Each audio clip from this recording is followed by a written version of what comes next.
Good morning children. ఈరోజు మనం time and distance సంబంధించి మరో లెక్కను చేద్దాం. అమిత్ గంటకు 60 కిలోమీటర్ల వేగంతో ప్రయాణం చేస్తే గమ్యానికి 9 గంటల్లో చేరుతాడు.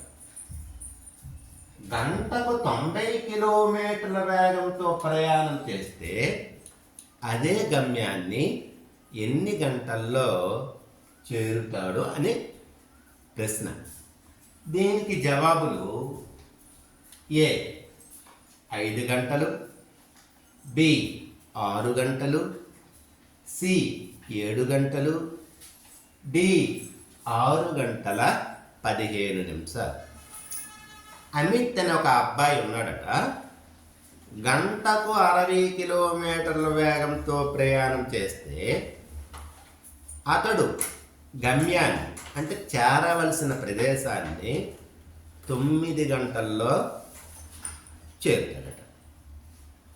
ఒకవేళ గంటకు 90 కిలోమీటర్ల వేగంతో ప్రయాణం చేస్తే అదే ప్రదేశాన్ని ఎన్ని గంటల్లో చేరుతాడు?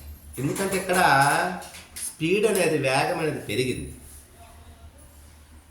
ఇప్పుడు మనం మొదటగా కాలం, దూరం చూడండి. ఇక్కడ గంటకు 60 కిలోమీటర్లు అన్నాడు.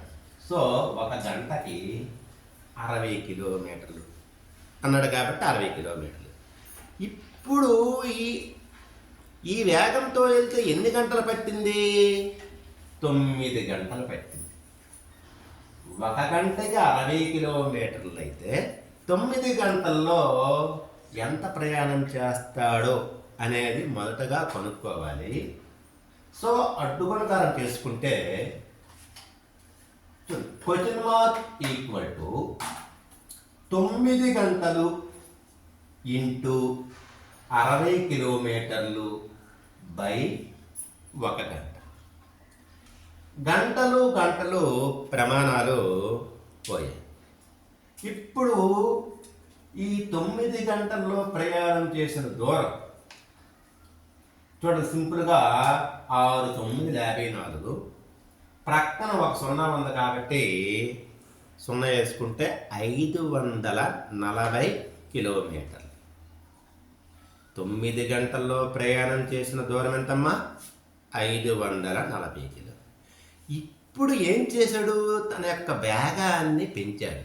పెంచి అదే దూరాన్ని ఎన్ని గంటల్లో చేరుతాడు అనేది అడిగాడు. ఓకేనా? చూడండి, కాలము, దూరం. ఒక గంటకి 90 కిలోమీటర్ల వేగంతో ప్రయాణం చేస్తున్నాడు. ఒక గంటకి 90 కిలోమీటర్లు. మరి ఎన్ని గంటలకు ఈ 540 కిలోమీటర్ల దూరాన్ని ప్రయాణం చేయగలడు? సో మనం ఇక్కడ క్రాస్ మల్టిప్లికేషన్ చేసుకుంటే, అడ్డుగుణకారం చేసుకుంటే క్వశ్చన్ మార్క్ ఈక్వల్ టు 1 గంట లేకపోతే 540 కిలోమీటర్లు ఇంటూ 1 గంట బై 90 కిలోమీటర్లు. ఈ కిలోమీటర్లు ఒకేలాంటి ప్రమాణాలు కనుక తీసివేస్తే ఇక్కడ 0కి 0, 9 1 9, 9 9 6 54. అంటే ఈ 540 కిలోమీటర్ల దూరాన్ని గంటకి 90 కిలోమీటర్ల వేగంతో ప్రయాణం చేస్తే 6 గంటల కాలం పడుతుంది.